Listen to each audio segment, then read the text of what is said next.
Selamat datang di Virtual Spoiler. Jangan lupa like, komen, subscribe, dan follow. Sebelum videonya dimulai, Mimin mau meminta tolong ke kalian semua untuk bantu channel ini agar bisa monetisasi dengan cara subscribe channel ini dan selalu menonton video terbarunya. Terima kasih. Kita lanjut ke videonya. Chapter 767, Kelupaan. Air danau yang jatuh seperti air terjun berubah menjadi hujan deras yang melayang di udara. Seorang wanita cantik berpakaian gaya istana berdiri di tepi danau. Ekspresinya dingin, matanya memancarkan kilau tajam. Kedua tangannya membentuk segel, dan kekuatan mengalir keluar darinya. Uap air yang memenuhi langit di belakangnya mengembun dan berubah menjadi seekor naga air yang menggetarkan, berputar mengelilingi tubuhnya. Saat dia hendak bergerak, pandangannya tiba-tiba tertuju pada sebuah toples anggur persik di bawah pohon persik. Tubuhnya bergetar, dan dia berseru, "Siapa kamu?" Hualah! Aliran air biru jatuh kembali ke danau dan pecah berkeping-keping. Angin bertiup kencang, dan benang-benang air halus berjatuhan seperti hujan. Yun Xiao menatap wajah yang terasa begitu akrab, namun kini telah dimakan usia. Dia menghela napas pelan. Tangannya terulur, dan hembusan angin membawa sehelai daun gugur dari kejauhan ke telapak tangannya.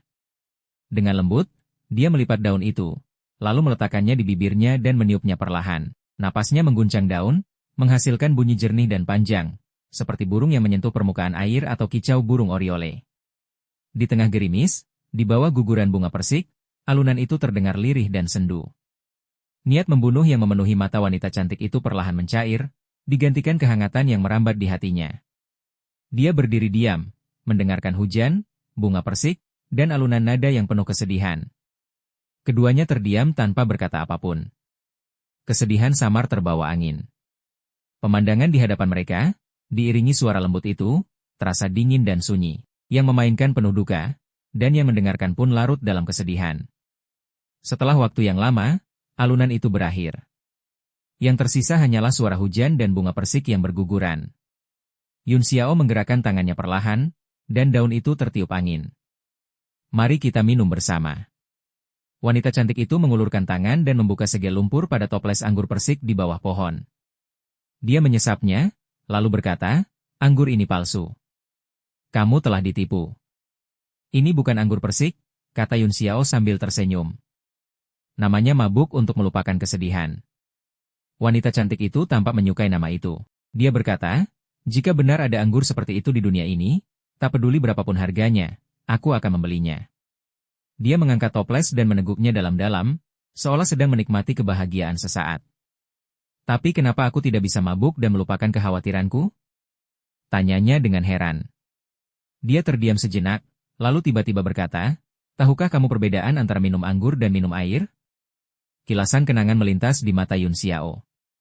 Dia meneguk anggurnya dan berkata pelan, "Aku pernah mendengar dari seorang teman, semakin banyak anggur diminum, semakin hangat perasaan di hati. Tetapi air, semakin banyak diminum, justru semakin dingin." Wanita cantik itu tertegun. Dia lalu tertawa pahit dan berkata, "Tapi kenapa semakin banyak aku minum, anggur ini justru terasa semakin dingin?" Yun Xiao meletakkan kembali toples anggur di bawah pohon persik dan berkata dengan serius, "Karena hatimu selalu dingin dan tidak pernah benar-benar menghangat." Bunga persik terus berguguran, dan tetesan air jatuh tanpa henti. Keduanya terdiam untuk beberapa saat. Dalam hati, Yun Xiao berpikir, manusia memiliki suka dan duka, dan bulan pun mengalami pasang surut. Selalu ada penyesalan dalam hidup, namun jika seseorang terus tenggelam dalam penyesalan, dia tidak akan pernah melihat bulan purnama dan langit yang cerah. Mata wanita cantik itu dipenuhi kesedihan saat dia bergumam pelan, "Apakah hatiku masih bisa menjadi utuh?" "Kamu bisa," jawab Yun Xiao dengan tegas. "Karena dialah hatimu pernah utuh. Jika dia masih hidup, dia tidak ingin melihatmu seperti ini. Aku masih ingat kata-kata terakhir Murongju kepadamu, jangan balas dendam, jangan membenci, dan hiduplah dengan bahagia.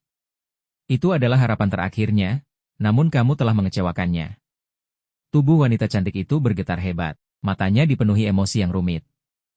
Dia menatap Yun Xiao dan berkata, "Sepertinya kamu adalah keturunan seorang teman lama dari puncak awan ungu di luar kota bulan merah. Aku ingin tahu, siapa orang yang lebih tua darimu?" Ekspresi Yun Xiao sedikit berubah. Dia berkata, "Ini agak rumit dan tidak bisa dijelaskan sekarang. Aku hanya datang untuk memberi penghormatan kepada kakakmu Rongju. Wanita cantik itu mengangguk. Kamu telah menyampaikan perasaanmu. Tidak peduli siapa orang tuamu, beberapa orang di puncak awan ungu adalah sahabat lamaku. Tolong sampaikan salamku kepada mereka. Baik, Yun Xiao mengangguk.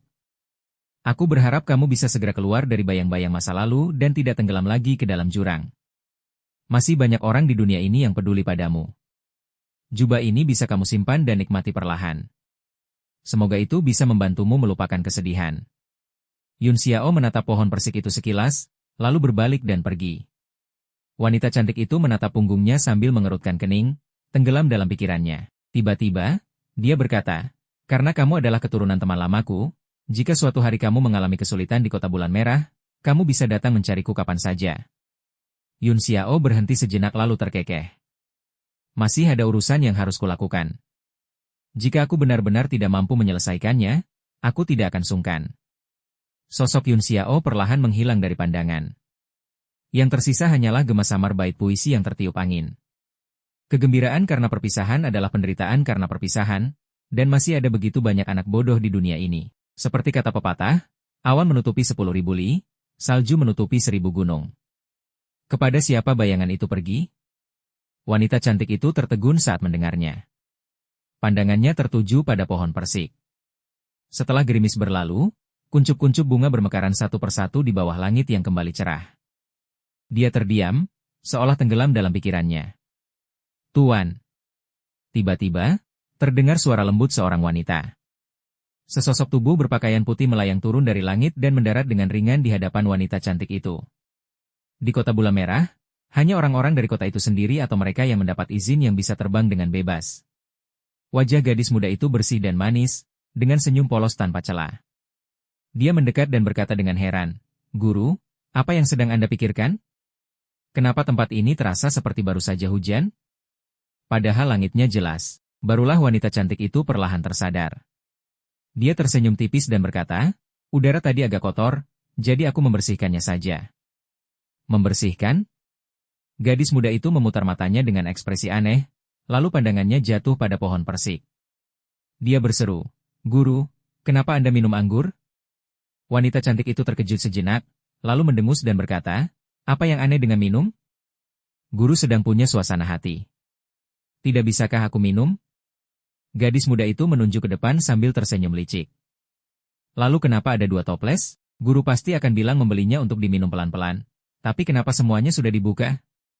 Dan semuanya sudah diminum?" Wanita cantik itu terdiam sesaat, lalu berkata dengan kesal, "Sejak kapan kamu boleh ikut campur urusan gurumu? Aku mau minum sebanyak apapun, itu urusanku." Gadis muda itu tertawa nakal dan langsung memeluk wanita cantik itu dengan manja. Dia berkata dengan nada genit, "Ada kabar baik apa? Ceritakan cepat, supaya aku juga ikut bahagia.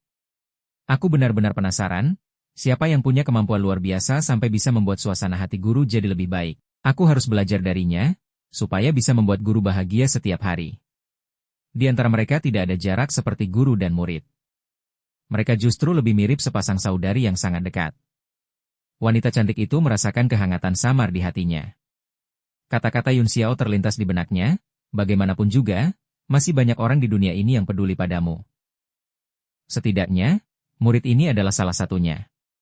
Dia merasa sedikit tergerak, tetapi tetap memasang wajah datar dan berpura-pura marah.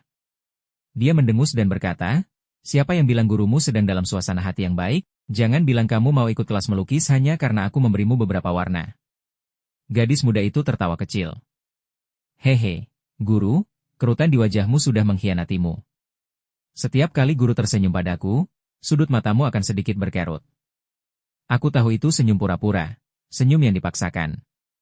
Tapi sekarang, guru menatapku dengan wajah datar, dan aku tidak melihat kerutan apapun di sudut matamu. Itu artinya guru benar-benar bahagia." Ruobing sudah lama tidak melihat guru sebahagia ini. Jadi aku benar-benar ingin tahu, siapa orang hebat yang bisa membuat guru benar-benar bahagia. Tubuh wanita cantik itu sedikit bergetar. Dia mengangkat tangannya dan menyentuh pipinya sendiri, lalu berkata dengan suara lembut yang dipenuhi perasaan, "Sudut mataku? Sepertinya gurumu ini memang sudah tua." Dia sendiri tidak tahu apakah perasaan di hatinya itu bahagia atau sedih. Namun muridnya begitu peduli dan memperhatikannya dengan saksama. Setidaknya, itu adalah sesuatu yang patut disyukuri. Mungkin sudah waktunya baginya untuk keluar dari keterpurukan, entah demi dirinya sendiri, orang-orang di sekitarnya yang peduli padanya, atau bahkan demi harapan terakhir saudara Ju. Melihat ekspresi muram di wajah wanita cantik itu, gadis muda itu langsung panik. Dia buru-buru melambaikan tangan dan berkata dengan cemas, "Guru sama sekali tidak tua. Guru adalah kakak perempuan Ruobing yang paling baik." Ruobing yang salah bicara. Wanita cantik itu memelototinya dan mendengus, "Kamu benar-benar kasar. Katakan padaku, keluhan apa yang kamu punya?" "Tuan, apa maksudmu? Tidak bisakah aku datang menemuimu tanpa alasan?" Gadis muda itu menjawab sambil bercanda. "Aku tidak datang ke sini hanya saat ada urusan saja." Gadis muda itu langsung terlihat tidak senang. Dia membalikkan badan dan berjalan ke arah pohon persik. Tiba-tiba, hidungnya bergerak seolah mencium sesuatu. Rasa penasaran muncul di wajahnya. Dia mengambil toples anggur yang ditinggalkan Yun Xiao di tanah dan hendak meminumnya. Wanita cantik itu ingin menghentikannya. Bagaimanapun juga, anggur itu sudah diminum oleh seorang pria muda, dan rasanya kurang pantas. Namun sudah terlambat. Gadis muda itu sudah mengangkat toples dan meneguknya. Biasanya, dia meminum anggur menggunakan cawan kecil dan menyesapnya perlahan. Dia belum pernah minum dengan cara seberani dan sekasar ini. Karena tidak terbiasa, begitu meneguknya dia langsung tersedak. Wajahnya memerah dan dia terbatuk-batuk keras. "Tuan, apa ini benar-benar anggur buah persik? Kenapa rasanya berbeda dengan anggur persik kota bulan merah kita?" Gadis muda itu merasa rasanya tidak enak dan sama sekali tidak ingin meneguknya untuk kedua kali. Dia melirik label di toples anggur itu dan melihat tulisan anggur persik asli kota bulan merah. Seketika dia mengerti dan berseru, "Aku tahu.